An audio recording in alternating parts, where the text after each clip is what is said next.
अनेक विषय आपण संस्थांच्या मार्फत हाताळतो. तुम्हाला माहिती असेल की जेव्हा आपण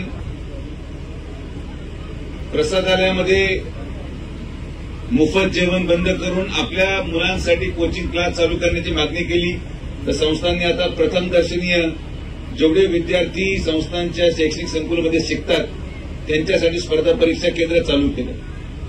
अगोदर 45 दिवसाचा क्रॅश कोर्स चालू केला. आता 2 वर्षाचा क्रॅश कोर्स पूर्णपणे 10वी पासून तर 12वी पर्यंत आपल्या विद्यार्थ्यांना मोफत कोचिंग साईबाबा संस्थांच्या माध्यमातून दिली जाणार आहे. प्रश्न मांडले गेले पाहिजे. अनेक गोष्टी जेव्हा मी बोलतो लोकांना त्याचा त्रास होतो. अनेक लोकांना वाटतं हे आमच्या विरुद्ध करतायत का काय. पण ह्या सगळ्या गोष्टी जसं आज या ठिकाणी एक खासगी क्रिकेट अकॅडमी सुरू झालेली आहे. खरं संस्थांची जबाबदारी की संस्थांनी आता आलेल्या भक्तांच्या पैशातून शिर्डी आणि पंचक्रोशीच्या मुलांसाठी एक अत्याधुनिक स्पोर्ट्स अकॅडमी सुरुवात करावी, इंटरनॅशनल कोचेस आणावे. शेवटी आज इथं येणारा व्यक्ती हा गरिबांना त्या ठिकाणी आधार देण्याचं काम करणार आहे. अनेक लोक आपल्या मुलांना इथे टाकतील, मग काही पैसे येतील, काही येणार नाही, कोणी मध्ये फी नंतर भरू, उद्या भरू, परवा भरू, मग काय. पण माझं तेच म्हणणं आहे आणि आजही परत तेच म्हणतो की साईबाबांच्या भक्ताच्या पैशावर जितका अधिकार संस्थांचा आहे तितकाच अधिकार शिर्डीच्या ग्रामस्थांचाही आहे आणि तो वापर ग्रामस्थांच्या विकासासाठी केला गेला पाहिजे. आता मधल्या कालावधीमध्ये अनेक गोष्टी आपण मांडल्या, बोलल्या, त्याचं यश आपल्याला मिळालं. अजून काही आपण गोष्टी बदलत आहोत. अनेक लोक त्याचा विरोधही करतील. पण मी तुम्हाला आवर्जून सांगतो की येणाऱ्या कालावधीमध्ये ज्या ज्या गोष्टी आपल्याला पाहायला मिळतील, घडलेल्या पाहायला मिळतील, भैया ते सगळं शिर्डीच्या विकासासाठी आवश्यक आहे म्हणून आपण ती भूमिका घेतली. उदाहरणार्थ गावकरी गेटपासून आपण सुरुवात करू. गावकरी गेटमध्ये आमची अशी विनंती राहिली की आज आपण मंत्रालयात गेलो, एअरपोर्टला गेलो तर चेहऱ्याचा स्कॅन पाहून गेट उघडतात. संस्थान एवढं अत्याधुनिक झालंय तर जेवढे आपले ग्रामस्थ आहेत जे गावकरी गेटचा वापर करू इच्छितात तरी संस्थांमध्ये जाऊन त्यांचं बायोमेट्रिक आणि चेहऱ्याचं स्कॅन करून घेतलं आणि गावकरी गेटला एकदा इलेक्ट्रॉनिक गेट बसवले तर जो ग्रामस्थ आहे तो जाऊन गेट उघडेल, दर्शन करून परत येईल. पण त्या गावकरी गेटचा दुरुपयोग जे काही ठराविक लोक करतात की मी गावकरी चाललोय पण माझ्याबरोबर हैदराबादचा माणूस पण आहे, पुण्याचा माणूस पण आहे, अमेरिकेचा माणूस पण आहे. माझा विरोध कोणाला नाही. माझा विरोध बाबांच्या मंदिराच्या परिसरामध्ये हे पाप होताना मी पाहू शकत नाही म्हणून माझा विरोध. ग्रामस्थांना त्यांचा अधिकार आणि अत्याधुनिक काळाकडे आपण ओळख आहोत. काय अडचण आहे की भैया गेले लगेच भैयाचा चेहरा स्कॅन झाला 5 मिनिटात गेट उघडते. 1 सेकंड लागतो फक्त. भैया मशीननी भैयाला ओळखलं पाहिजे. त्यांच्याबरोबर आलेले आणि दुसरे गेट वापरायचे. एवढी स्पर्धा त्या पीआरओ मध्ये अधिकारी होण्याची काय गरज आहे. यापुढे जेवढे दर्शन पास, तिरुपतीचा पूर्ण अभ्यास करून तुम्हाला सांगतो. तिरुपतीला जर मला ऑनलाईन पास काढायचा असेल, तर मला 2 महिन्यानंतरचा स्लॉट दर महिन्याच्या 21 ते 25 तारखेमध्ये उघडतो. 5 दिवस ऑनलाईन बुकिंग फक्त अलाउड आहे, ते पण पुढल्या 2 महिन्यानंतरच्या तारखेसाठी.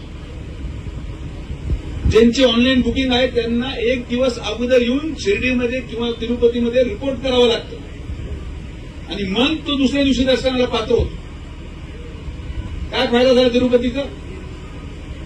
सगळे हॉटेल चालतात, सगळे रेस्टॉरंट चालतात, सगळे व्यवसाय चालतात.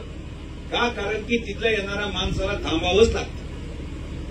आपल्या इथं काय, आलो 5 मिनिटात दर्शन, परत घरी. तुम्हाला एक मुद्दा लक्षात आला पाहिजे की हे मी कोणासाठी भांडतो. माझं स्वप्न आहे की शिर्डीच्या प्रत्येक घरामध्ये इथंच या आलेल्या साई भक्तांच्या माध्यमातून रोजगार निर्मिती उत्पन्न होऊन शिर्डीच्या प्रत्येक घरामध्ये वर्षाअखेर किमान 5 ते 10 लाख रुपये गेले पाहिजे. याच्या मागचा तेवढाच उद्देश आहे. कोणाला बर्बाद करायचंय, कोणाचा विरोध करायचा अजिबात नाही. लोक स्वतःच्या स्वार्थाचा विचार करत संपूर्ण शिर्डी संपवायला निघालेत आणि ते मी होऊ देणार नाही. एवढीच माझी भूमिका आहे आणि त्या भूमिकेवर मी ठाम आहे. बायोमेट्रिक दर्शन सुरू झालं पाहिजे आणि तिरुपतीच्या धर्तीवर पूर्ण अभ्यास करून आम्ही लेखी निवेदन माननीय मुख्य कार्यकारी अधिकाऱ्यांना दिलंय, त्याच्यावर शिर्डी संस्थांनी कारवाई करावी. इथं आलेल्या प्रत्येक भक्ताचा मान सन्मान झाला पाहिजे, पण त्याचबरोबर ग्रामस्थ देखील जगले पाहिजे, ही भूमिका आपली आहे. तर आज या अकॅडमी पाहून मला देखील आनंद झाला आणि आपण एक संकल्प केलेला आहे की संस्थांनी मीटिंगमध्ये जसं मी म्हटलो की आपण इथं 5 वर्षामध्ये एक अतिशय भव्य असं स्टेडियम उभारणार आणि एक स्वप्न आपण पाहिले की आयपीएल ही शिर्डीमध्ये झाली पाहिजे, अशा प्रकारचं स्वप्न आपण पाहिलं. आणि तुम्हाला माहिती आहे का आपण स्वप्न पाहिलं म्हणजे काय असतं, अपूर्ण काहीच राहत नाही, हे आपण करून दाखवणार. आता काय नाहीये, एअरपोर्ट आले, रेल्वे स्टेशन आले, एमआयडीसी आली, थीम पार्क आपलं आता काम सुरू झालं, आयपीएल आणि 5 स्टार हॉटेल आता येत आहेत, काही नवे येत आहेत, अजून नवे येणार आहेत. हॉटेलची सुविधा आपल्याकडे एक आयपीएल होण्याच्या दृष्टिकोनातून स्टेडियम सोडून बाकी सगळी सुविधा आज शिर्डीमध्ये निर्माण झालेली आहे. 200-250 कोटीचं स्टेडियम काय अडचण हरकत संस्थांनी बांधायला. मूळ प्रश्न हा आहे की कोणी समजून घ्यायला तयार नाही. मी व्हीआयपी दर्शन बंद केलं म्हणतात तर लगेच काही लोक उठले म्हणे नाही यांना आमचं देखवत नाही, फक्त तुमचंच पाहायचं का. मग इथं शिर्डीमध्ये आलेल्या सगळ्या म्हणजे फक्त 5 लोकांचा विचार झाला पाहिजे, उरलेले 30,000 लोक उपाशी झोपले तरी चालेल असा विचार करणारे लोक देखील शिर्डीमध्ये आहेत. त्यांना त्यांचं नशीब भलं. बाबांनी जी जबाबदारी माननीय नामदार राधाकृष्ण विखे पाटील साहेबांवर दिली आहे, शिर्डीचा प्रत्येक नागरिक, राहणारा प्रत्येक नागरिक भविष्यामध्ये आपल्या खर्चाने आपल्या मुलाला डॉक्टर करू शकतो इतकं उत्पन्न शिर्डीच्या प्रत्येक घरामध्ये निर्माण करून आपण देणार हा शब्द सुजय विखे तुम्हाला देतो. याची सुरुवात आज जरी एक खासगी अकॅडमीमधून झाली असेल तरी याचं रूपांतर मोठ्या प्रमाणात संस्थांच्या पैशाच्या माध्यमातून शिर्डीचा प्रत्येक घरातला व्यक्ती एक चांगल्या प्रकारचं शिक्षण घेऊन आपल्या पायावर उभं राहून आपल्या परिवाराला पुढचे 25 वर्ष आधार देऊन शिर्डी सुजलाम सुफलाम करायचं काम आपण सुरू केलं. गुन्हेगार मुक्त शिर्डी आपण सुरू केली. अनेक अतिक्रमणे काढले. दुर्दैवाने काही घटना घडल्या, पण त्याच्यानंतर काही झालं कारण की सक्त सुस्त आहेत पोलिसांना. पुढेही अवैध, आणि मी तुम्हाला अगोदरही बोललो आणि प्रत्येक कार्यक्रमात शिर्डीमध्ये बोलतो, पुढेही तुम्हाला दारूची भट्टी दिसली, पुढेही तुम्हाला मटका जुगार दिसला, पुढेही तुम्हाला अवैध धंदा दिसला, मला फक्त मेसेज टाका लोकेशन सहित. दुसऱ्या दिवशी जेसीबी लावून आम्ही ते तोडणार. त्या बाबतीत अजिबात काळजी करू नका. अवैध धंदे या शिर्डीमधून हद्दपार करायचा निर्णय आपण घेतला आणि आपण करणार, केलेला आहे आणि यापुढेही करत राहणार. आज आपण सर्वजण आलात.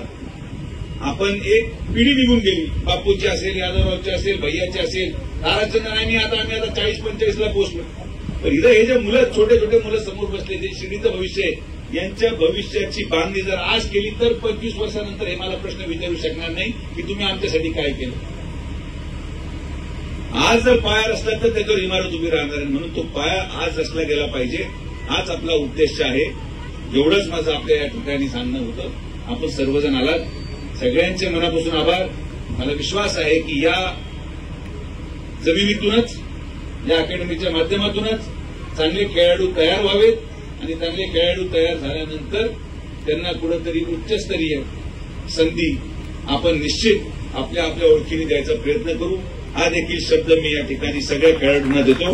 आपण सर्वजण आलात, आपल्या सगळ्यांचे मनापासून आभार. असाच प्रयत्न आणि असाच आपल्या जीवनामध्ये आरोग्याच्या दृष्टिकोनातून, खेळाच्या दृष्टिकोनातून सकारात्मक बदल घडवत राहा, एवढीच विनंती या ठिकाणी करतो. जय हिंद, जय महाराष्ट्र.